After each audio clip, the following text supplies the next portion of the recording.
બાયડ તાલુકાના જામલપુરા ગ્રામ પંચાયતમાં આવેલા તખતપુરા ગામના લોકો ચોમાસાની શરૂઆત થતાં કાદવ કીચડથી પરેશાન.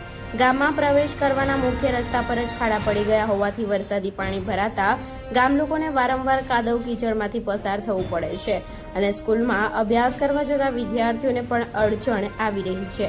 કીચડથી મચ્છરજન્ય રોગ થવાની પણ શક્યતા છે. ગામ લોકો વહેલી તકે આ કીચડ દૂર કરવામાં આવે તથા રસ્તાનું સમારકામ કરવામાં આવે તેવી માંગણી છે. Bureau chief Imran Pira, Gujarat crime news, Sathamba.